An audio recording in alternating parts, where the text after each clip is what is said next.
This video will contain spoilers for Season 2, Episode 1 of the anime, and for Jujutsu Kaisen 0, the movie. There will be no explicit spoilers from the manga outside the chapters mentioned, but there will be hints, so skip those parts of the video if speculation would bother you.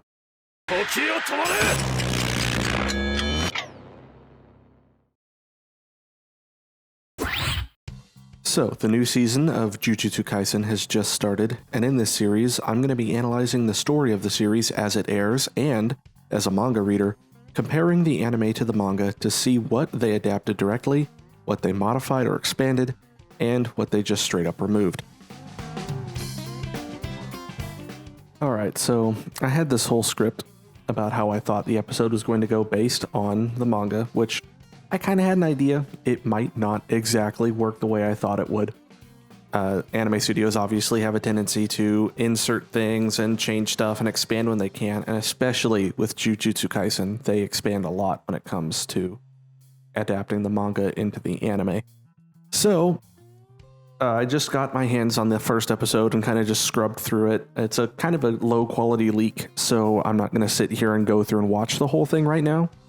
But I am, since I read the manga and already know what happens, I can use this episode to kind of do a recap here. But my script went out the window, so you're gonna get me unfiltered here, just kind of going off the top of my head as I scrub through the episode and explain what's going on here. But basically, the episode starts with sort of an insert scene with Geto talking. This will become relevant later. I wouldn't worry about it too much right now. I think it's mostly just kind of like set dressing and giving you one of those in media res, like, all right, this is kind of like what's going to happen later to get you hooked kind of things. From there, we cut to an explanation over what looks like an 80s or 90s era VHS tape type clip with an explanation about what's going on. And basically, there's this whole section here. This is all just dialogue explaining the first half of what's going on in the episode. None of this was in the manga. The manga did not include any of this at all. So this is basically just expansion on the story that was in the manga at this point in time. And we learn basically that this little recap here is being told over a video playing on a Windows XP computer, because basically this part of the story is set in 2006, which is 12 years before the start of the modern day storyline of Jujutsu Kaisen that takes place in 2018. And so I love these little things like this, like accurately recreate, well, not 100% accurately, but more or less recreating a Windows XP laptop, just showing you the sort of era. Same with Mei's phone, who is the two people here.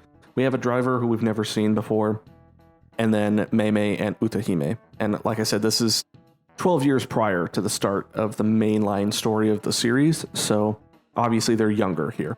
But basically, Utahime and Mei go to this old dilapidated mansion, which is the one that we saw in the video clip before. A nice little juxtaposition there of what it looked like at like the height of its, not power, but, you know, when it was in its best shape, I guess you could say. And then compared to now, where obviously it's extremely run down and abandoned, which just, you know, obviously they're setting the tone for the creepiness of the story, considering this is more or less a horror manga for the most part. I think the anime plays it up a lot more than the manga does comparing the two, which I do appreciate because I like the horror trappings, but you get into the manga and you kind of start to lose some of that. Anyway, they explore the house, they're talking, they start to realize what's going on. Obviously, there's a curse here, that's why they've been sent here, they're on a mission. So, there's a curse going on here, and they realize that they've been walking in this hallway for, like, ever, and then they're basically coming to the conclusion that it's more or less looping. Like, they've walked past the same items multiple times, and are basically just walking in a giant circle, really. Then, of course, things start to heat up. They decide that they're going to try and run in opposite directions to see what happens. And as that occurs, the house starts to come apart. And now we're finally at the part where the manga started. And so now I'm going to transition over to the refined, scripted version of myself to discuss this part of the story, and then we're going to end up having to switch back to the current me, the unscripted version of me, because of the other changes they made following this section. So the roof cracks apart and floats into the sky, compressing into a ball. It's none other than the good-looking guy Gojo Sensei, but before he was a sensei. This section of the story is set in the year 2006, 12 years prior to the modern day of the story. Here, Satoru Gojo and Suguru Geto are second-year Jujutsu High students, alongside Utahime at the Kyoto School, Meimei as a grade 1 sorcerer, and Shoko Ieri as a second year. She is the school's doctor in the modern day, in case you forgot. Gojo, Geto, and Ieri have come to help Utahime and Mei because they were gone for 2 days, even though it didn't feel like 2 days to them. Gojo postulates that the curse's barrier was messing with time, as Utahime shows her affection for Ieri. Mei is present enough to ask who's in charge of the curtain, to which the 3 Jujutsu High second years' faces clearly show they completely forgot about it. Back at school, a news report covers the destruction caused by Gojo's limitless technique to the old house. First grade sorcerer and future principal Masamichi Yaga is in charge of the rambunctious second years. He recounts that one of the 3 abandoned the assistant manager in charge of them and said they'd put up a curtain, and then forgot to. He commands them to fess up, and Gojo immediately pipes up, claiming that they're better than pointing fingers at each other, which tells Masamichi it was him who did it. He administers his discipline to Gojo's head, and we cut to later when he, Geto, and Ieri are speaking. Alright, so here's future unscripted me chiming in again. This section of the manga is more or less the same in terms of story. It's not really all that different, but I did need to chime back in here and just talk about how they've changed some of how this section works.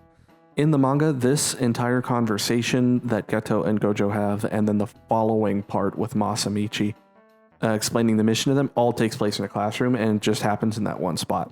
So basically, the anime team decided to take an opportunity here to be a little more ambitious, and they redid this so that the first part of the conversation takes place in a gym while Gojo and Geto are playing basketball with the weirdest looking basketball I have ever seen. I don't know if this is how basketballs just generally look in Japan. I don't think they do. But it is an interesting looking basketball, if nothing else. But basically, they get into an argument here, and Geto talks about his philosophy of how Jujutsu should be used to protect the weak and people who can't use Jujutsu, which, if you've seen the movie, which is set 11 years in the future from this moment, 2017, as I mentioned before, the main part of the story starts in 2018, and then the movie takes place 1 year before that in 2017, and then this section of the story is set 12 years before the main part of the story in 2006. Obviously, in 11 years' time, Geto's philosophy is going to be very different than what we're seeing him talk about here, so obviously there's going to be some character development happening. Whether that's positive or negative is a different discussion, but development is happening. Gojo obviously disagrees with him and tells him it's kind of stupid to try and put reasoning and responsibility into Jujutsu, which still is kind of his philosophy in the modern day from what we saw in the first season, but he's maybe a little bit more responsible about it. Overall, if nothing else, he definitely still has the distaste for weakness. And this is basically, setting up that this is a version of Gojo that is obviously younger and more inexperienced and less responsible. Even more so than the version of him that we see as an adult, which still isn't, he's not exactly the most responsible person anyway.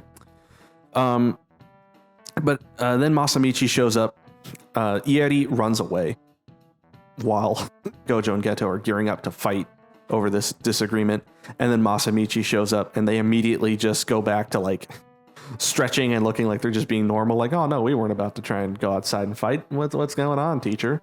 And then this next section, like I said, all happens in a classroom. They decided in the anime to do a little bit of an Aaron Sorkin, The West Wing walk and talk kind of situation. And I think the conversation is expanded a little bit. I'm going to be honest here. I haven't actually sat down and watched this episode because the leak that I'm using has very poorly translated subtitles because they're not official. So I didn't actually sit down and watch the whole thing, especially considering I've read the manga, so I know what happens. I don't really need to exactly, except to comment on the little changes that they make, which is fine. But overall, I'm just trying to recap the basic plot here.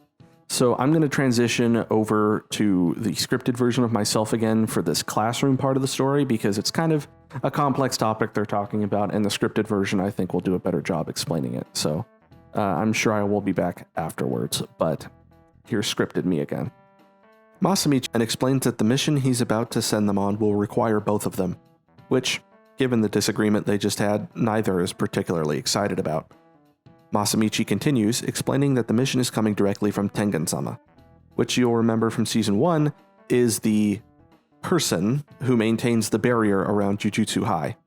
They've apparently found something known as a star plasma vessel that is suitable, and the two's mission is to escort her. Geto asks if they're meant to reset Tengen-sama's curse technique, which Gojo is apparently unfamiliar with. Masamichi adopts a "you should know this" vibe and explains that Tengen-sama's curse technique is immortality. While that means they don't necessarily age, the issue is that once a certain age is reached in a given body, their curse technique will try to change bodies. If this happens, Tengen-sama will evolve into an ascended state beyond human. Gojo doesn't understand why this is an issue, and Geto explains that in this state, Tengen-sama would lose their will. If that were to happen, the barriers protecting the two Jujutsu Highs and the additional strength Tengen-sama adds to the barriers employed by the assistant managers would cease to be, making security and even undertaking missions more difficult. In a worst-case scenario, Tengen-sama could become an enemy to humanity. So, every 500 years, Tengen-sama has to merge with a compatible star plasma vessel and rewrite the genetic code of their body to stave off this loss of consciousness. Gojo, being the quirky guy he is, uses a Digimon analogy to help understand the situation. Masamichi points out a wrench that has been thrown into the works, the location of the star plasma vessel has been leaked, and now two separate groups are targeting her. There's a group known as Q that wishes to overturn the current form of the Jujutsu world by making Tengen-sama lose control. The other group is a star religious group that worships Tengen-sama as a deity, the Time Vessel Association. Masamichi lays it out one final time as simply as possible. In 2 days' time, at the full moon, Tengen-sama and the star plasma vessel will merge. Geto and Gojo must escort her to the school and bring her to Tengen-sama. Failure could mean the unraveling of society, so they cannot afford to screw this up. Okay, so I'm back again here, just to pick up afterwards because there are some changes made to the following sequence here. In my original script, I mentioned that Gojo was getting a coffee out of the vending machine. It looks like in the anime it's cola. I don't know if that's what it was in the manga. I honestly didn't really look that close. It also probably doesn't really matter. I just wanted to point out that I think it's funny that in the anime it explicitly shows him trying to press two buttons at once, like he's trying to get two for the price of one, which is a very in-character thing. And in the following little sequence here with him and Geto talking, basically here he's explaining the two groups that are after the Star Plasma Vessel, Q, and the Time Vessel Association, which in the manga they pretty much exclusively refer to as the Star Religious Group. And I just think it's funny that somehow, even though the manga was written in 2019, they ended up creating a group called the TVA and then just didn't refer to it that way, as if they were trying to avoid comparison to Loki, even though that didn't exist at the time it was written. But anyway, Geto explains why the Q is dangerous and why the Star Religious Group are interested in the Star Plasma Vessel, which is basically that they worship Tengen-sama as like a pure creature, as like a deity, so they think the idea of Tengen-sama merging with a Star Plasma Vessel like impurifies them.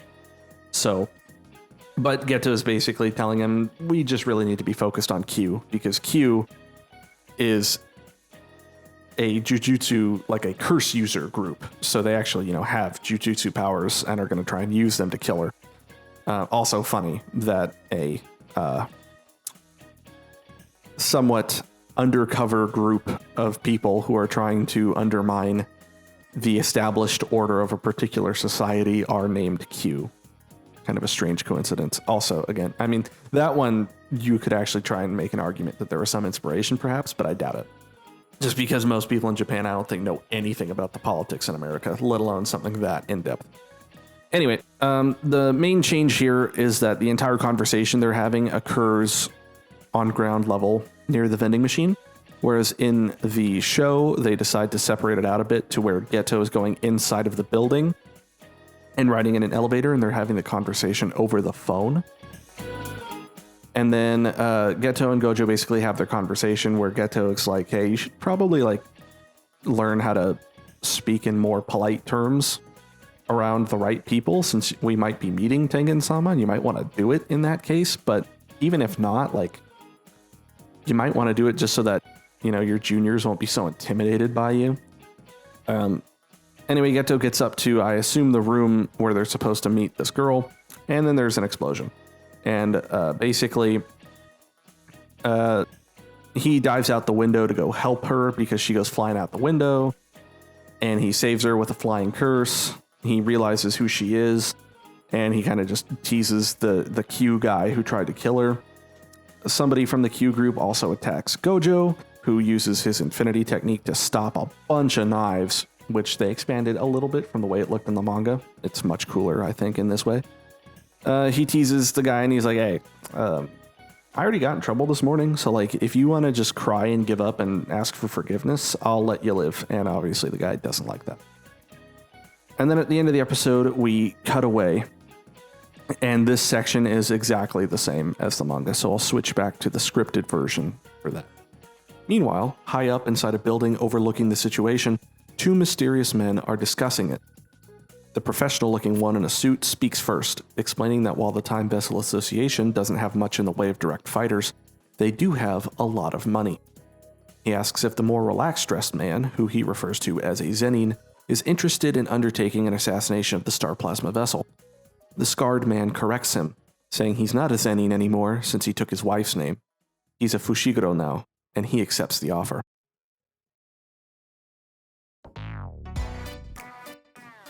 I'm going to just lay out the plot beats to remember, since this episode threw my script off, and I want to make sure the ongoing plot of the series is at least made clearer in this video, if nothing else.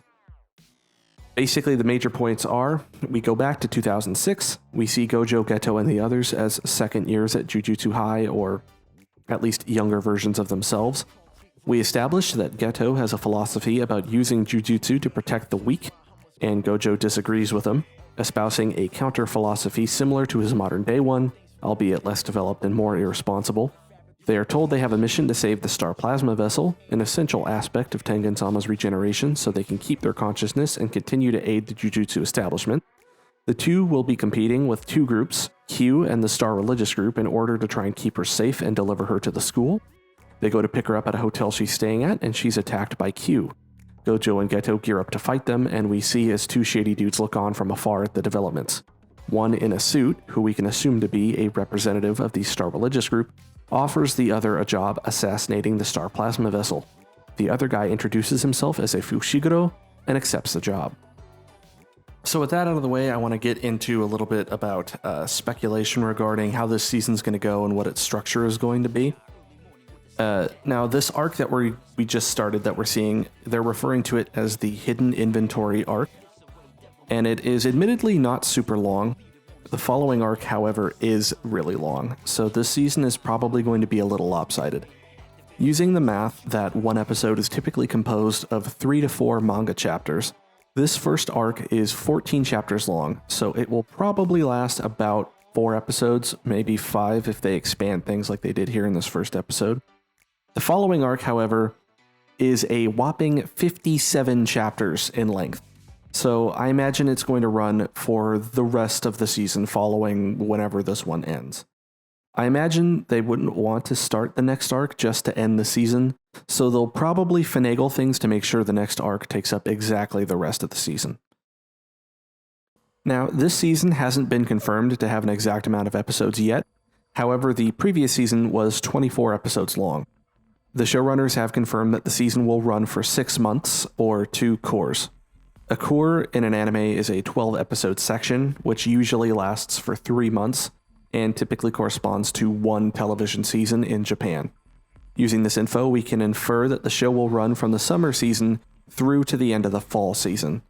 If we consider December 21st, the winter solstice, as the start of the winter season in Japan and therefore the end of the fall season, then that day comes exactly 24 weeks after the premiere of the show today on July 6th. It's not really a 6-month run under those circumstances, but the math otherwise works out. With the programming speculation out of the way, let's look at the plot implications for the beginning of the Hidden Inventory arc. Of course, those who haven't read ahead in the manga but have seen all of the anime in the movie, Geto seems to be a bit of a cipher of a character. Gojo seemingly killed him at the end of the movie, and yet a year later in the anime, he's still around, secretly manipulating things from the background. His attitude also seems quite different, with the Geto we see in the movie seeming far more zealous and aggressive, whereas the one we see in the anime seems more relaxed, calculating, and content to sit back and let things slowly work towards his goals. Perhaps Gojo couldn't bring himself to kill his best friend, and the near-death experience changed how he approaches his plans. But then, what of the stark contrast in his plans? In the movie, we know his plan is to create a world where Jujutsu sorcerers can be dominant over the non-Jujutsu portion of humanity, motivated primarily by his disgust towards non-Jujutsu sorcerers and what he sees as their arrogance for believing themselves better than those who can use Jujutsu. In the anime, this disgust doesn't seem to be as apparent, or at least he's certainly not expressing it as much. Of course, in the anime, we're only made aware that his plan involves sealing Gojo so as to remove him from the equation, which could fit if his whole deal is that he fell back, regrouped, and decided to take a more measured approach. But how do we explain the new company he keeps? In the movie, we see he has a family of curse users who are quite devoted to him. Surely, if he survived, they would still be around trying to help him? Could he possibly have abandoned them, thinking it safer for them to not be associated with him? Not to mention, all the actual curses he uses in the Night of 1000 Curses on Halloween in the movie are under his control, yet the ones he cavorts with in the anime don't seem to be under his control in any way, he's just working with them. Of course, this is all just speculation to fuel the rumor mill. In the episode, we see a younger version of him before all of this, and his philosophy, as stated, is quite the opposite we see from him in the movie. This is obviously a younger, more idealistic version of Geto, and it doesn't take a literary genius to put together that we're going to see how he fell to the dark side, so to speak. Similarly, Gojo seems different as well, but maybe not as much. His modern-day attitude seems mostly the same, although he did indeed end up becoming more responsible. In this arc, we get to see an even more arrogant, reckless Gojo as a 16-year-old student who has never experienced a problem he couldn't solve via brute force use of his innate technique, and one who isn't as knowledgeable yet about the Jujutsu world. We are also introduced to a concept that is going to be important to the series overall from here on, that of Tengen-sama and their importance to the Jujutsu world. I would argue this concept is actually the major motivation for this arc being written and placed where it is in the narrative. While it's nice to see the younger versions of characters we know in the modern day and see some of their growth, I think those inclusions are more incidental, whereas the intrigue surrounding Tengen-sama is essential to the story moving forward. I think this arc was originally conceived to insert this aspect of the story, and the surrounding stories of character intrigue were thought of after to spice up the arc and make it serve multiple purposes. It's also a very interesting part of the story, dealing with an innate technique that really doesn't have anything to do with combat and has unique non-combat oriented constraints to go with it. It helps to flesh out the world more and make it feel ever so slightly less like your typical shonen anime, where everything is centered around the fights and only exists to feed back into them, which is especially important in this story since it is so heavily fight-based. Very rarely does Jujutsu Kaisen go more than 2 or 3 chapters without some kind of fight going on, so the additional world building and reminding the audience of the world outside of those fights is part of what makes the story so good. Not to mention, Tengen-sama's whole situation has a certain metaphysical horror to it that adds an air of eldritch or cosmic horror to the series, which I can always get behind. The last big revelation, of course, is our scarred man revealing his name to be Fushiguro, the same as Megumi. With that statement, the resemblance is obvious. Given the time frame, could this be Megumi's father? After all, we already know that Megumi was supposed to be part of the Zenin family but decided not to be. Megumi, however, is pretty firmly on the side of Jujutsu High and especially Gojo, so if his father was antagonistic with Gojo at some point in the past, how did that end up coming about? Regardless, I'm sure this character will be a high point of the season for many people, and for good reason. He's a great addition to the cast.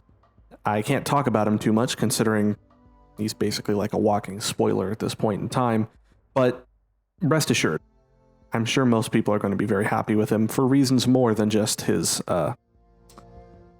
character design.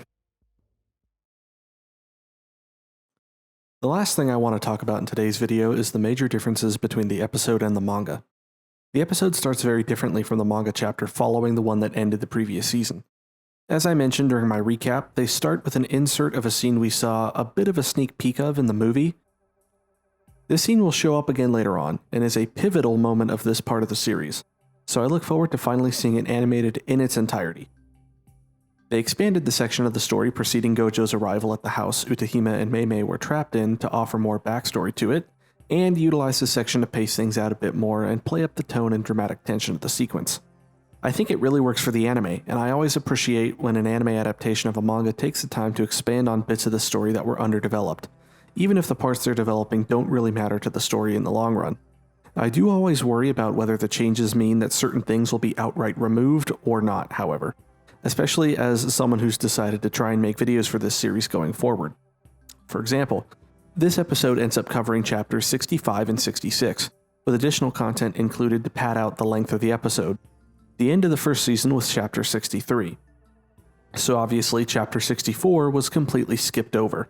I don't know if this means we're straight up not going to see it, or if it was just moved to a later part of the season. If it's the first one, I would be comfortable talking about it, but I can't, because if it ends up being the second, then I would technically be spoiling what occurs in that chapter for anime-only fans who obviously haven't read it. It's a bit of a conundrum, but I think I'll just keep the per-episode videos simple recaps and analysis solely of things that are safe to talk about regarding that episode, and more in-depth analyses and explanations of any story differences that come about due to the differences between the manga and anime can be done in their own videos later.